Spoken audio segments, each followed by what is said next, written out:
বেচারা 32 বছর বিদেশ করে, আর তোমার বেড়ি পুরা বাজারে বাজারে ঘুরবে। এই জন্য এই কষ্ট, এই রোদে পোড়া 18 ঘন্টা ডিউটি।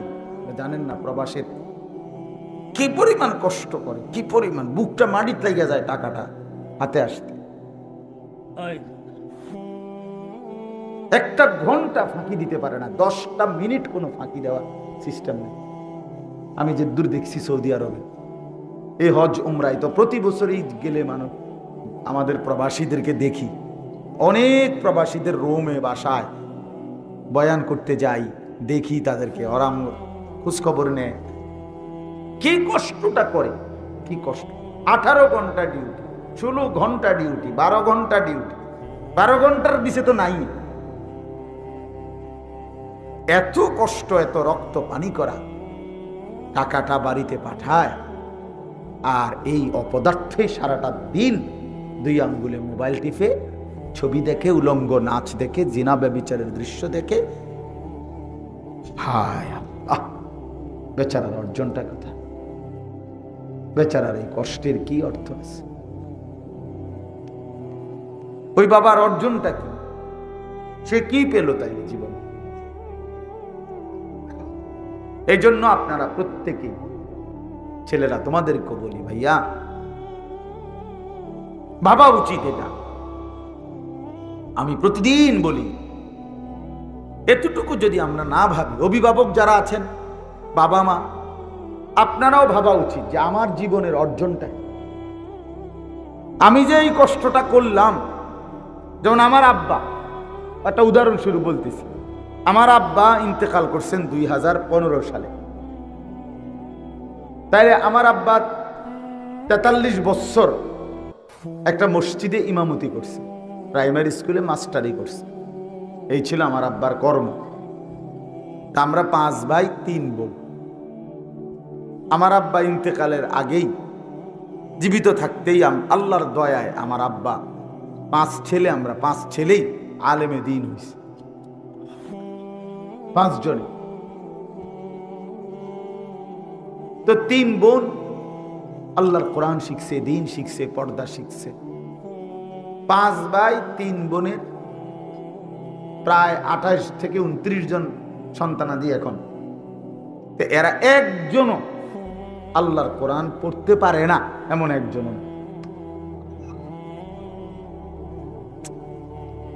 তাইলে আপনি বলেন, বাবার একটা হিসাব কবরে ফেরেশতা জিজ্ঞাসা করলে তো উনি দিতে পারেন যে আমি কি রাইখে আসছি জন্য। একজন মুসলমানের এটা হিসাব করা উচিত, আমি কি রেখে কবরে যাচ্ছি। আমরা যখন ফেরেশতা জিজ্ঞাসা করবে কি রাইখে আসছি, তখন আমি কি বলব? কি বলবেন আল্লাহর সামনে? কি রেখে আসছে? ঘরে একটা রঙিন টেলিভিশন রেখে আসছে। আমার বউ বাচ্চা দেখছি আইবার আগেও তারা প্রতিদিন নর্তকীর নাচ, জেনা ব্যভিচারের দৃশ্য, নাটক, সিনেমা আমার ঘরে বইসা আমার টাকায় কিনা টেলিভিশন থেকে তারা দেখতেছে। আমি এটা রেখে গেছি। সব ছেলের হাতে মোবাইল, মেয়ের হাতে মোবাইল। ছেলেও নামাজ পড়ে না, মেয়েও পর্দা করে না। এই নাফরমান আল্লাহর দুশমন, এই লানতের যোগ্য অভিশপ্ত মানুষগুলো বংশধর রেখে আমি কবরে।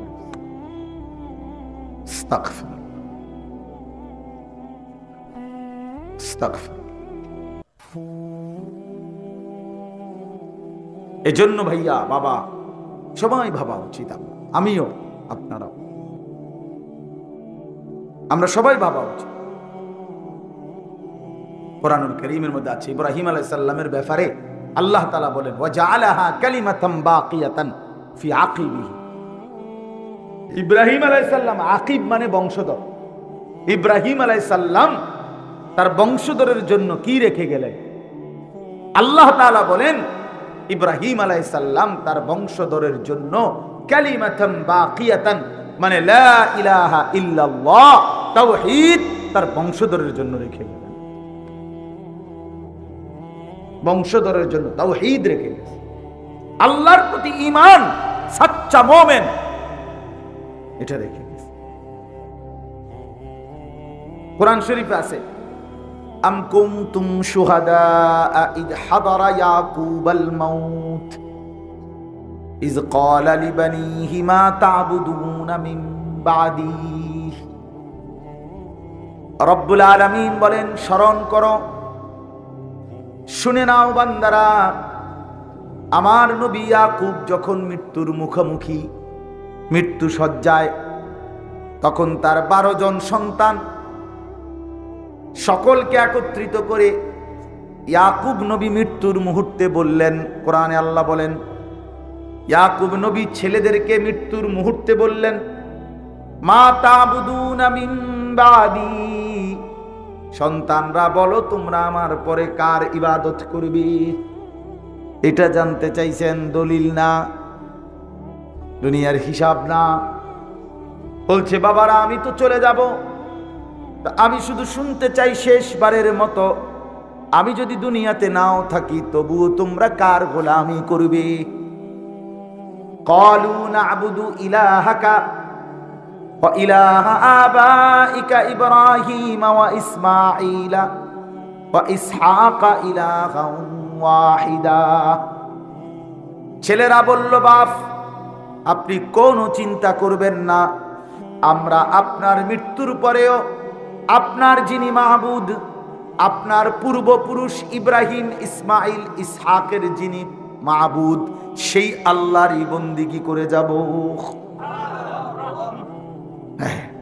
তাহলে এখানে দুইটা জিনিস, একটা হলো বলছে আব্বা আমরা আপনার যেই ইলাহ এবং আপনার পূর্বপুরুষের ইলাহ, তাদের সেই আল্লাহ তার ইবাদত করব। ইব্রাহিম ইয়াকুব আলাইহিস সালাম নিশ্চিন্ত হলেন। ওই যে ওই বেটারে মোবাইল ব্যবহার নিষেধ করছেন না, শুনছেন না আমি নিষেধ করছি, গাদ্দার। মেন বিষয় হইল মানে আমার মোবাইল আমি চালামই, বুঝেন নাই কথাটা? আপনার মতো আরো বড় হুজুর কইল, কারণ কিছু মানুষের জিন্দেগি এমন ভাবে মিটছে এটা সে কল্পনাই করতে পারে না মোবাইল ছাড়া। তার একটা ঘন্টা মানে তার যদি দুইটা হাত খুললাম এরপরও সে এতটা অসন্তুষ্ট হবে না যদি একটা ঘন্টা তার মোবাইল থেকে আলাদা রাখেন, সে হার্ট ফেল করবে, আত্মহত্যা করবে। আত্মহত্যা, হ্যাঁ। অসংখ্য অসংখ্য সন্তান আজকে বাবা মা সন্তান, বাবা মার অবাধ্য, বাবা মা থেকে বিচ্ছিন্ন, শুধু মোবাইলের ব্যাপারে একটু বাধা দিছে কেন? জীবনটা তুলে দিছে এটার উপর, জিন্দেগিটা তুলে দিছে, জীবনের সমস্ত কিছু এই মোবাইলটার উপর। হাসি কান্না, আনন্দ বেদনা, সুখ দুঃখ, আবেগ অনুভূতি, সাজ গোজ, চলা ফেরা, আড্ডা, সকাল দুপুর বিকেল রাত। ওহ, এত বড় পরাজয় মুসলমানের আর কখনোই হয়নি। মুসলমানের এই পরাজয়টাই ছিল সবচেয়ে বড় পরাজয়, যে আমরা এই পরিমাণ আসক্ত হইছি, আমাদের হায়াতের ঘন্টার পর ঘন্টা শেষ করে দিছি, কোনো কাজে লাগলো না। এত সুন্দর ছেলে, 16 বছর 18 বছর 20 বছর, দেশ গড়ার কথা, পৃথিবী গড়ার কথা, নিজের আখিরাত সুন্দর করার কথা, কিচ্ছুর কোনো খবর নেই, শুধু মোবাইল। এমন সুন্দর জীবন, যৌবন, শরীর, স্বাস্থ্য সব শেষ করে দিয়েছে। কত পাঞ্জাবিওয়ালা যে বরবাদ হয়েছে জানেন না আপনারা, কত টুপিওয়ালা শেষ, এই মোবাইল কত মাদ্রাসার ছাত্ররে শেষ করে দিয়েছে। কত প্রতিদিন মাদ্রাসার ছাত্র ঝরে যায় এখন মোবাইলের কারণে, শুধু মোবাইলের নেশা। কত হুজুর পাঞ্জাবিওয়ালা এই মোবাইলের নেশায় জাগা লাড়তেছে, ঘুরতেছে, রাতকে রাত দিনকে দিন। মানে এইটা আজীব জিনিস, আজীব। ইবলিসের সবচেয়ে বড় সফলতা, সে সমস্ত গুনাহ একত্রিত করে একসাথ করে একটার ভিতরে দিয়ে দিছে। এজন্য আজকে আমরা বলতেছি, বলার দরকার মনে করি, আমাদের সন্তানরা আমাদের প্রজন্ম ভাইয়া, আগামী জেনারেশন এইভাবে যদি বেড়ে ওঠে, তাহলে এর পরের প্রজন্ম তো বেশি কষ্ট হবে। কোন জাতির যুব সমাজ যদি অকর্মণ্য হয়, অলস হয়, অপদার্থ হয়, তাহলে সে জাতির কপালে দুর্ভোগ ছাড়া আর কিছু নেই। বিশ্বাস করেন, আমি এই তুঙ্গু ছেলে করে বলি, রাগ করো না ভাই। আজকে যদি তোমরা যারা 18-20 বছরের ছেলে, তুমি যদি সারাটা দিন মোবাইল ছাড়া তোমার একটা ঘন্টা না কাটে, এক ওয়াক্ত নামাজ পড়তে যদি তোমার মন না চায়, তুমি যদি কোনোদিনও ফজরের নামাজ না পড়ো, তাহলে তুমি বলো তো তোমার মতো অপদার্থের ঘরে যেটা জন্ম নিব, এটা কি হবে? তখন কি হবে? আল্লাহ চাহে তো আগামী 20 বছর পরে আল্লাহ হায়াত দিলে তোমার যখন সন্তানাদি হবে, বংশধর হবে, ওই কি করবে তখন? তার জীবনটা করবে কিভাবে বলেন আপনার? এই জন্য আপনাদের সবার কাছে বলি, বিষয়টাতে আপনারা সিরিয়াসলি দেখেন। আপনারা আপনাদের ছেলেদেরকে ফেরান, আপনারা আপনাদের মেয়েদেরকে ফেরান। আপনারা বুঝতেছেন না, কেউ বুঝতেছে না।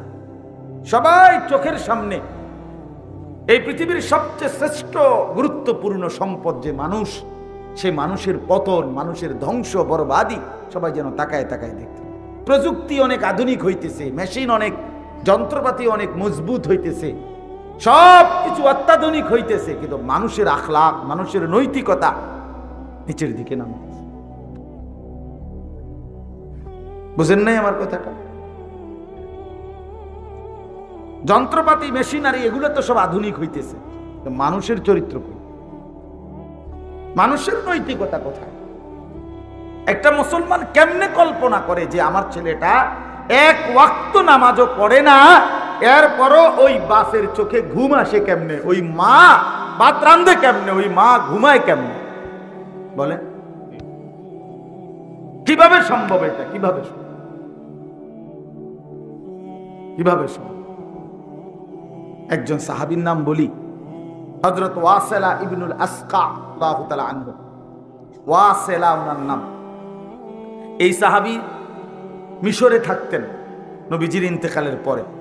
তো ওনার ছেলেকে খ্রিস্টান বাহিনী, রোম দেশে, ইটালি, এই রোম সাম্রাজ্যে খ্রিস্টান বাহিনীর বিরুদ্ধে যুদ্ধরত অবস্থায় ওই সাহাবীর ছেলেকে খ্রিস্টান সেনাবাহিনী বন্দী করছে। আমরা কিতাবে পড়ছি, আরবি কিতাব। বন্দী করার পরে অন্ধকার কুঠুরিতে ছেলেটাকে আটকায় রাখছে। তো এই খবরটা মিশর, হাজার হাজার মাইল দূরে মিশর দেশে এই সাহাবীর কানে আসছে।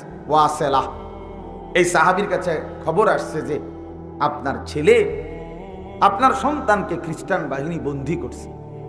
খোদার কসম, খেয়াল করেন, এই সাহাবী, আমরা কিতাবে পড়ছি, সর্বপ্রথম চিৎকার করে 2 হাত তুলে আল্লাহকে বলছে, আল্লাহ, তাইলে আমার সন্তান নামাজ পড়বে কিভাবে? আমার সন্তান দুশ্মনের বন্দিখানায় আজান শুনবে কেমনে? আর অন্ধকার কুঠুরিতে সে ওয়াক্ত চিনবে কিভাবে? ওই নামাজ পড়বে কেন? এই প্রথম ফিকির, প্রথম ফিকির এটা। এরপরে কিতাবে আছে তিনি 5 ওয়াক্ত নামাজের সময় এই মিশর থেকে হাজার হাজার মাইল দূরে, আল্লাহর কুদরত, উনি এখানে দাঁড়িয়ে চিৎকার করে বলতেন, ইয়া বুনাইয়া কাদ হানা ওয়াক্তু সালাতিল ফজর, হে আমার সন্তান, ফজরের ওয়াক্ত হইছে, দাঁড়াও বাবা, নামাজ পড়ো। তো মুক্তি পাওয়ার পরে ওনার ছেলে বলছে, আব্বা, 5 ওয়াক্ত নামাজের এলান আপনি যে বলতেন, আমি নিজ কানে শুনতাম। আল্লাহ তাআলা পৌঁছায় দিয়েছে। এক বাবার ফিকির কি? সন্তানের নামাজ। সাহাবীদের কলিজায় প্রথম ফিকির ছিল। আর আশ্চর্য হাদিস শুনেন, হাদিসের মধ্যে আছে, আল্লাহর নবী সাল্লাল্লাহু আলাইহি সাল্লাম সাহাবীদের সামনে বলতেছেন একদিন যে, শোনো, শেষ জামানায় আল্লাহ তাআলা পৃথিবীতে সবচেয়ে বড় যে কাফেরকে পাঠাবেন, যে 40 দিনে কোটি কোটি কোটি কোটি মুসলমানের কে বেঈমান বানায় ফেলবে, কাফের বানায় ফেলবে। সেই বেঈমানের নাম হলো দাজ্জাল। সেই বেঈমানের নাম কি? দাজ্জাল। সে পৃথিবীতে নবীজি বলছে প্রকাশ হওয়ার পরে 40 দিন থাকবে। এই 40 দিনে সে কোটি কোটি ইমানদারকে বেঈমান বানায় ফেলবে, কাফের বানায় ফেলবে। তখন তো নবীজি বলতেছেন সাহাবীদের সামনে, কথাটা খেয়াল করেন, যে দাজ্জাল থাকবে কয়দিন? এই প্রথম দিন নবীজি বললেন, শোনো, প্রথম দিন হবে 1 বছরের সমান, দ্বিতীয় দিন হবে 1 মাসের সমান, তৃতীয় দিন হবে 1 সপ্তাহের সমান, আর চতুর্থ থেকে বাকি দিনগুলো তোমাদের স্বাভাবিক 24 ঘন্টার দিন। তো প্রথম দিন হবে কদ্দুর, এই কথাটা বলছে নবীজি। আমরা শুনলে কি কইতাম? ওরে খাইছে রে, কি তো কোন 1 বছরের সমান, মানে এইটার উপরে বিভিন্ন রঙের বেরঙ্গের কথা কইলাম। কিন্তু মুসলিম শরীফের হাদিস, সাহাবীরা যখন শুনছে নবীজি বলল যে দাজ্জাল পৃথিবীতে যখন প্রকাশ পাবে 40 দিন থাকবে, এই বেঈমান ঈমান হারা করবে, একদিন হবে তার প্রথম দিন 1 বছরের সমান। কসম আল্লাহর, সাহাবীরা নবীজিকে প্রথম এই কথা শুনেই প্রথম প্রশ্ন করছে, হাদিসে আছে যে ওই 1 বছর, ইয়া রাসূলুল্লাহ, আমরা কি একদিনের নামাজ পড়বো নাকি 1 বছরের নামাজ পড়বো? মানে ওনাগো প্রথম চিন্তা কি?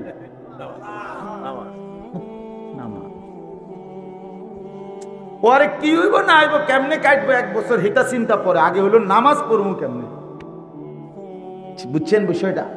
এই হলো মুসলমানের ফিকির, যে প্রথম ফিকির নামাজ, প্রথম ফিকির নামাজ। ইয়া রাসূলুল্লাহ, নামাজ পড়বো কিভাবে? তো নবীজি সাল্লাল্লাহু আলাইহি সাল্লাম বলেন, ওয়াক্ত হিসাব করে করে 1 বছরের পুরা নামাজ পড়তে, 5 ওয়াক্ত না, 1 বছরের নামাজ। বলে কেমনে হবে? কেমনে আপনি হেসমে থাকেন, হেসমে বুঝবেন, ঠিক না? কেমনে পড়বো ওইটা আপনি থাকলে তো দেখবেন, হেসমে তো দেখবেন। তো এই জন্য বললাম, এরকম অসংখ্য উদাহরণ দেওয়া যাবে। প্রথম ফিকির নামাজ, প্রথম ফিকির। হযরত ওমর রাদিয়াল্লাহু তাআলা আনহু 10.5 বছর মুসলমানদের খলিফা ছিলেন, অর্ধ পৃথিবীর বাদশাহী করছেন। 10.5 বছর পরে তিনি মসজিদে নববীতে, নবীজি সাল্লাল্লাহু আলাইহি সাল্লামের যে মসজিদ মদিনায়, সেখানেই তিনি ইমামতি করতেন। 10.5 বছর পরে একদিন ফজরের নামাজের ওয়াক্তে ইমামতি অবস্থায় প্রথম রাকাতে একজন কাফের অগ্নিপূজক ছদ্মবেশে চাদর দিয়ে শরীর ঢাইকা, ফজরের নামাজ কিছুটা অন্ধকার থাকে, এই জন্য ওই লোকটা প্রথম কাতারে দাঁড়ানো অবস্থায় ছদ্মবেশে কোমরে ছুরি নিয়ে আসছিল। হযরত ওমর রাদিয়াল্লাহু তাআলা আনহু ফজরের নামাজের ইমামতি করতেছেন, প্রথম রাকাতে আলহামদুলিল্লাহ সূরাটা মাত্র পড়ছে। এই সময়ে এই বেঈমান কোমর থেকে ছুরি বাহির করে ওমর রাদিয়াল্লাহু তাআলা আনহুকে 7 থেকে 8টা ছুরির ঘাই দিছে কোমরে। সাথে সাথে রক্তে যখন বের হইছে, তখন ওমর রাদিয়াল্লাহু তাআলা বাম হাত দিয়া চাপ দিয়া ধইরা, তো ওনার বরাবর প্রথম কাতারে যে সাহাবী ছিল আব্দুর রহমান ইবনে আউফ রাদিয়াল্লাহু তাআলা আনহু, উনিও বেহেশতের সুসংবাদ প্রাপ্ত সাহাবীদের একজন। এই উনারে টান দিয়া আইনা ওমর রাদিয়াল্লাহু তাআলা রক্ত মাখা এই হাত, উনি বুঝছেন আর দাঁড়াই থাকতে পারবে না। হযরত ওমর এই সাহাবীকে টেনে ইমামের জায়গায় দাঁড় করাইয়া সরে গিয়ে শুধু একটা শব্দ বলছে, আব্দুর রহমান, আগে নামাজ শেষ করো, তারপরে আমারে ধরো। আমরা কিতাবে পড়ছি হযরত ওমর কাঁটা মুরগির মতো তরফাইছে, কিন্তু সাহাবায়ে কেরাম আগে নামাজ আদায় করছে, আগে নামাজ পড়ছে, ফজরের নামাজ। তুমি যুবক যদি নামাজই না পড়ো, তুমি ঈমান বাঁচাইবা কেমনে? তুমি ঈমান বাঁচাইবা কেমনে বাবা? তুমি দাজ্জালের হাত থেকে বাঁচবা কিভাবে? জাহান্নাম থেকে বাঁচবে কিভাবে? আল্লাহর নবী সাল্লাল্লাহু আলাইহি ওয়াসাল্লাম বলেন, ফারকু মা বাইনানা ওয়া বাইনাল কুফরি আস-সালাহ। নবীজি বলছেন আমাদের মাঝে আর কাফেরের মাঝে পার্থক্য নামাজ। নামাজ প্রমাণ করে এটা মুসলমান না কাফের, বেঈমান, এটা প্রমাণ হয় নামাজ। কিসের মাধ্যমে? সবাই বলেন। মুসলমান প্রমাণিত হয় কিসের মাধ্যমে? আগা কাটার মাধ্যমে। জি না, জি না, আপনারা না বানায় নিছেন এটারে, এটা আপনারা সমাজের মানুষ বানায় নিছেন যে আগা কাটলে কয় মুসলমানি করাইছি। আগা কাটলে মুসলমানি আবার করায় কেমনে? মুসলমানি করায় কেমনে? আবার মুসলমান তো হয়, মুসলমান তো এটা পরিচয়। কয় আগা কাটছে, কয় মুসলমানি করাইছে। মুসলমানি করাইছি কি? আবার আল্লাহর কোন পৃথিবীর কোন কিতাবে, নবীজির কোন হাদিসে, কোন কারো কোরআন সুন্নাহর কোন কিতাবে, আসমানের নিচে জমিনের উপরে কোন আলেম উলামা কেউ কোনোদিন বলে নাই এই আগা কাটারে মুসলমানি করানো। এটা আপনারা বানাইছেন। এটা তো খতনা, এটা একটা সুন্নাত, একটা আমল, ইসলামের একটি গুরুত্বপূর্ণ আমল এটা খতনা করা। কথা বোঝেন নাই আমরা? কিন্তু এ কি মুসলমান না অমুসলমান এটা আগা কাটা দিয়া প্রমাণ না, এটা সেজদা দিয়া। সেজদা, সেজদা, সেজদা। বেটা তুই মুসলমান না বেঈমান এটা চিনা যায় সেজদা দিয়ে, কপালের সেজদা দিয়ে। এটা চিনে নাও বাবা, বুঝে না। চা দোকানদারি করতে গিয়ে নামাজ পড়েন না, একটা সামান্য 1.5 বুড়া অটো চালায়। হায় হায় রে মুসলমান, কত নিকৃষ্ট গাদ্দার। সামান্য একটা সিএনজি চালায়, অটো চালায়, একটা রিক্সা চালায়, কদ্দুর খেতে কাম করে, দোয়ানদারি করে, এই সামান্য কদ্দুর কামের জন্য 1 ওয়াক্ত নামাজও পড়ে। মুসলমান এত নিকৃষ্ট হয় কেমন? এত বড় জালেম মুসলমান কেমন? আবার এই এই এই বেশরম আবার আল্লাহর কাছে চায় কেমনে? একটা সেজদা দেয় না। আবার কোন আলেমে দ্বীনের কাছে বলে হুজুর দোয়া করেন আল্লাহ যাতে ব্যবসায় বরকত দেয়, ফলাগা যাতে বিদেশ পাঠাইতে পারি। কোন শরমে বলো বেটা তুমি? কোন লজ্জায় বলো? তুমি তো আল্লাহকে পছন্দই করো না, তুমি তো আল্লাহকে সেজদাই করো না। বলেন, আপনারা ফিরতে শিখেন, ভাবতে শিখেন। আপনারা জানেন, আপনারা সবাই জানেন 1 ঘন্টা আগেও, 1 মিনিট আগেও বাপ শয়তানকে কেউ শয়তান বলে নাই, আল্লাহও বলে নাই। এর আগে তো তার পরিচয় ছিল সে ফেরেশতাদের শিক্ষক ছিল। কিন্তু যখন সে সেজদা করে নাই, একটা কি করে নাই, এই যেদিন থেকে, যেই মিনিট থেকে সেজদা করে নাই, কসম আল্লাহর, এরপর থেকেই তার পরিচয় হয়েছে শয়তান। এর আগে তারা শয়তান কইতো। শয়তান কয় কখন থেকে? সেজদা যখন ছেড়ে দিল। তাহলে যে সেজদা দেয় না সে শয়তান। শয়তান বেটা, বেটা তুমি শয়তান, শয়তান তুমি, শয়তান তুমি, ইবলিস তুমি, মরদুদ তুমি, বলউন তুমি, রাজিম তুমি, অভিশপ্ত তুমি, লানতের যোগ্য তুমি, ঘৃণিত, পরিত্যক্ত। তোমার উপরে কুল মাখলুকাতের লানত, অভিশাপ, অভিশাপ। এজন্য আজকে যে ছেলেরা বসছেন, বাবারা বসছেন, পর্দার আড়ালের মায়েরা, বোনেরা বসছেন, যে শুনছেন আমার কথা, আল্লাহর দিকে ডাকলাম, আল্লাহর দিকে ফিরাবার চেষ্টা করলাম আপনাদেরকে। সেজদা করেন, আল্লাহর দিকে ফিরে আসেন। হ্যাঁ বাবা, জানেন না নবী সাল্লাল্লাহু আলাইহি সাল্লাম বলছে, বান্দা যখন সেজদা করে আল্লাহ তাআলা সবচেয়ে বান্দাকে কাছে টেনে নেন। আকরাবু মা ইয়াকুনুল আবদু মির রাব্বিহি ওয়া হুয়া সাজিদ। নবীজি বলছে বান্দা আল্লাহর সবচেয়ে ঘনিষ্ঠ হয় যখন সে সেজদা করে। আমার শায়েখ বলে, আল্লামা মুফতি মুশতাকুন নবী সাহেব হুজুর বলে, বান্দা যখন সেজদা করে আল্লাহ তখন পিঠে মাথায় হাত বুলায় দেয়, আল্লাহ আদর করে। আনিস আসছো না, আমার সেজদা দিলা না, মাশাআল্লাহ, হ্যাঁ মাথা উঠাও, বসো। তো বলো তো আর কিছু বলবানি? তো বান্দা বলে, আত্তাহিয়াতু লিল্লাহি ওয়াস সালাওয়াতু ওয়াত তাইয়্যিবাত। আল্লাহ বলে, আচ্ছা আমার প্রশংসা করলা না, খুশি হইলাম, আর কিছু বলবা? তো এবার বান্দা বলে, আল্লাহুম্মা সাল্লি আলা মুহাম্মদ ওয়া আলা আলি মুহাম্মদ, এই দুরূদ শরীফটা পড়ে তা আল্লাহ বলে আমার বন্ধুর উপরে দুরূদ পড়লাম, আচ্ছা খুশি হইলাম, আর কিছু বলবা? তো এবার বান্দা বলে আল্লাহ আমি সেজদা দিয়ে আপনার কাছে আসছি একটা বিশেষ উদ্দেশ্যে, নামাজের মাধ্যমে আপনার ঘনিষ্ঠ হলাম, একটা বিশেষ টার্গেট আছে আমার। আল্লাহ বলেন বলো কি সেটা? তো বান্দা বলে আল্লাহুম্মা ইন্নী যালামতু নাফসি যুলমান কাসীরা, এই মাওলা আমি বড় নাফরমান মাওলা, আমার গুনাহ অনেক বেশি, আর আমি জানি আপনি ছাড়া কেউ মাফ করার নাই। ওয়ালা ইয়াগফিরুয যুনুবা ইল্লা আনতা, আপনি ছাড়া মাফ করার কেউ নাই। এজন্য আল্লাহ নামাজের মাধ্যমে সেজদা দিয়ে আপনার এতটা কাছে আসলাম মাওলা, এখন আপনার কাছে ফরিয়াদ করছি ফাগফিরলি মাগফিরাতাম মিন ইনদিক, আপনি দয়া করে আমি নাফরমানকে একটু মাগফিরাত দিয়ে দেন, দেন আমার একটু মাফ করে দেন। ওয়ারহামনি, আমারে একটু দয়া করেন। ইন্নাকা আনতাল গফুরুর রহিম, আপনি হচ্ছেন মাফ করে নেওয়ালা, আপনি হচ্ছেন দয়া করে নেওয়ালা। আল্লাহ তখন বলবে বান্দা এতটা কাছে এনে মাথায় পিঠে হাত বুলিয়ে তুমি বান্দা আমার কাছে মাগফিরাত চাইলা, দুনিয়ার কোন দানশীল ব্যক্তিও তো তার দরজায় দাঁড়িয়ে কেউ যদি চায় তাকে ফিরায় না, আর আমার মতো এত বড় আরহামুর রাহিমিন এত কাছে আইনা বান্দা ফেরত দেব কেমনে? যাও মাফ করে দিলাম,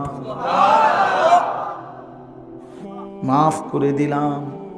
এজন্য আল্লাহর নবী বলেন 5 ওয়াক্ত নামাজ পড়লে বান্দা যেন তার পুরা 24 ঘন্টার গুনাহ মাফ করে নিল। ফাকাযালিকা মাসালুস সালাওয়াতিল খামস ইয়ামহুল্লাহু বিহিন্নাল খাতায়া, আল্লাহর নবী বলেন 5 ওয়াক্ত নামাজের উদাহরণ এমনই, এর দ্বারা আল্লাহ সব গুনাহ মোচন করে দেন। এজন্য আমি যেই আয়াতখানি পড়েছি, এই আয়াত কোরআনুল কারীমের 41 নম্বর সূরা, সূরা হামিম আস-সাজদা 24 নম্বর পারা। আল্লাহ বলেন ওয়ামান আহসানু কাওলাম মিম্মান দাআ ইলাল্লাহ, আল্লাহ বলে সেই মানুষটাই সবচেয়ে উত্তম যে মানুষদেরকে আমি আল্লাহর দিকে ডাকে। আল্লাহর দিকে যে ডাকে, মানুষকে বন্দিগির দিকে যে ডাকে, মানুষকে আখিরাতের দিকে যে ডাকে, মানুষকে কবরের কথা যে মনে করায় দেয়, আল্লাহ বলেন সেই হচ্ছে সর্বোত্তম মানুষ। সুবহানাল্লাহ। এজন্য বন্ধু একজন আরেকজনকে আল্লাহর দিকে ডাকেন, আল্লাহর দিকে ডাকেন। বাবা আপনি ছেলেকে আল্লাহর কথা বলেন, মা আপনি সন্তানকে আখিরাতের কথা বলেন, চোখের পানি ফেলে বলেন বাপ আমার ছেলে আমার যদি মা আল্লাহকে সেজদা না দাও তাইলে তো বাবা তুমিও জাহান্নামী, আমিও তো জাহান্নামী, আমরা দুইজনই তো আটকায় যাব। আল্লাহ কোরআনে বলেন ওয়া'মুর আহলাকা বিস-সালাহ ওয়াসতাবির আলাইহা, আপনি আপনার পরিবারের সদস্যদেরকে নামাজের আদেশ করুন এবং আপনি নিজেও নামাজের উপরে মজবুত থাকুন। এই যে কোরআনে আল্লাহর আদেশ, আল্লাহ বলেন পরিবারের সদস্যদেরকে, এক বাপ তোমার দায়িত্ব নামাজের কথা বলা, মা তোমার দায়িত্ব নামাজের কথা বলা, আর নিজেরাও নামাজের উপরে মজবুত থাকা, নিজেরাও নামাজ পড়তে থাকা। আল্লাহ বলেন লা নাসআলুকা রিজকা, আল্লাহ বলে বান্দা বাপ ফুত সবাইরে বলি তোমরা কেউ রিজিকের জন্য আমি আল্লাহকে সাহায্য করতে হবে না। নাহনু নারযুকুকা, আমি ওয়াদা দিলাম আমি সকলকে একাই আমি আল্লাহই রিজিক দেব। আমি আছি, আমি দেব বান্দা। ওয়াফিস সামাই রিজকুকুম ওয়া মা তুআদুন, আল্লাহ বলে বান্দা শোনো, খেতে কিংবা ফসলে, বাজারে কিংবা ব্যবসায়, দেশে কিংবা বিদেশে কোথাও রিজিক নাই, রিজিক আসমানে আসমানে আসমানে। কোথায়? ওয়াফিস সামাই রিজকুকুম, আসমানে তোমাদের রিজিক। কোথায়? ওয়ামা তুআদুন, যত কিছু দুনিয়ায় তোমাকে দেব ওয়াদা দিয়েছি সব ফয়সালা আসমানে। রোদের ফয়সালা আসমানে, বৃষ্টির ফয়সালা আসমানে, আনন্দের ফয়সালা আসমানে, বেদনার ফয়সালা আসমানে, সন্তান হবে ফয়সালা হয় আসমানে, বিবাহ হবে ফয়সালা হয় আসমানে, কোনোটাই জমিনে হয় না। কোথায় হয়? আরশে আজিম, ওখানে যিনি আছেন তিনি। এই জন্য দেখেন না, বিদেশে যদি কামাই রোজগারি হইতো তো একই জায়গায় বিদেশ থেকে তো দুইজন, একজন পয়সাওয়ালা হয়েছে আর একজন কিচ্ছু হয়েছে না। তো এরম নাই তো, এরম কেন?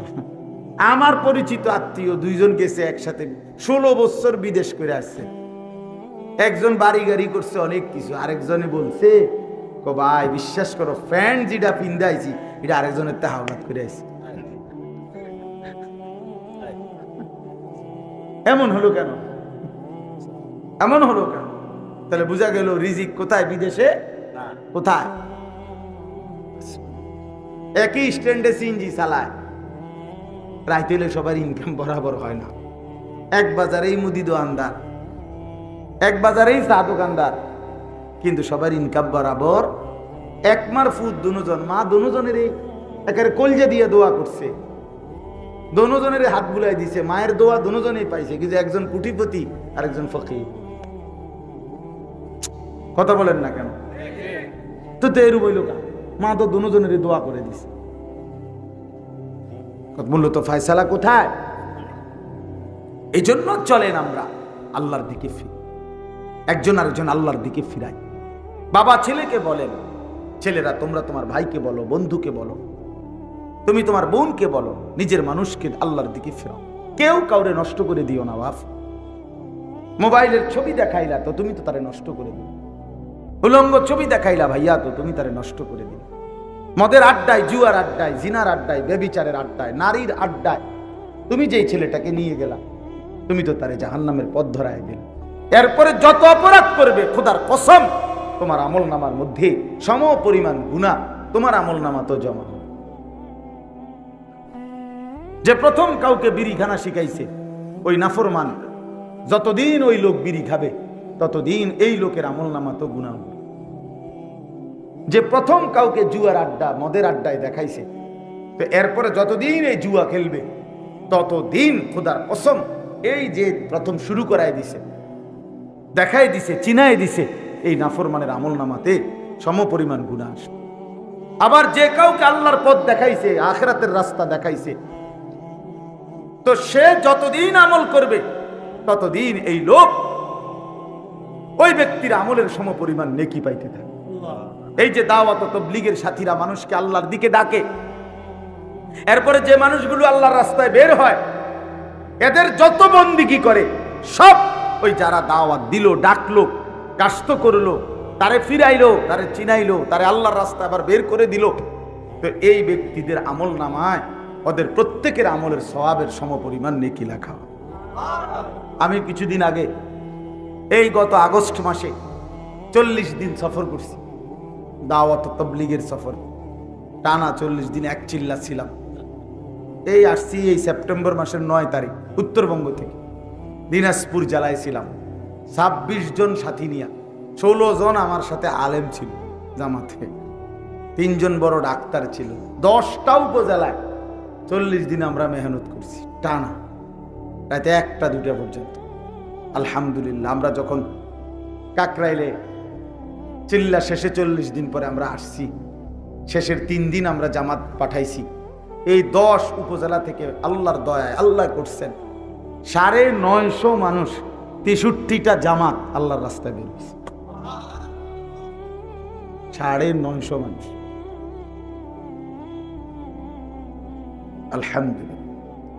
তাহলে সেই মানুষগুলো এখন চিল্লায় আছে, কথা বোঝেন না? এই 63টা জামাত বাংলাদেশে বিভিন্ন জায়গায় আছে না, তাহলে এদের যত আমল আমরা তো আশা করি আমাদের আমল নামা তো নেকি আসবে। ওয়ামান আহসানু কাওলাম মিম্মান দাআ ইলাল্লাহ ইলাল্লাহ। আল্লাহ বলেন সে উত্তম যে মানুষকে আল্লাহর দিকে ডাকে, ওয়া আমিলা সালিহান এবং সবগুলো নেক আমল করতে থাকে, আল্লাহর হুকুম মানতে থাকে, ওয়া ক্বালা ইন্নানি মিনাল মুসলিমিন এবং যে হিম্মতের সাথে সর্বাবস্থায় এই পরিচয় দেয় গর্ব করে যে আমি মুসলমানদের একজন, আল্লাহ বলে সে উত্তম মানুষ। এই তিনটি গুণ যার মধ্যে আছে, মানুষকে আল্লাহর দিকে ডাকে, নেক আমল করতে থাকে, আর সর্বাবস্থায় নিজেকে মুসলমান পরিচয় দেয়, আল্লাহ বলে সে আহসান, সর্বোত্তম মানুষ। সে লজ্জাবোধ করে না, বরং সর্বাবস্থায় তার গর্ব যে আমি মুসলমান, আমি মুসলমান, আমি চুরি করব না, কেন? আমি মুসলমান। আমি মিথ্যা বলবো না, আমি মুসলমান। আমি ওজনে কম দেব না বেটা, আমি মুসলমান। আমি দাড়ি কাটবো না, আমি মুসলমান। আমি বেনামাজি থাকবো না, আমি মুসলমান। আমি পরের বোনের প্রতি, অন্যের নারীর প্রতি নজর দেব না, কারণ আমি মুসলমান। এতটুকু আত্মসম্মান পরিচয় যার আছে, আল্লাহ বলে সে সর্বোত্তম মানুষ, আহসান।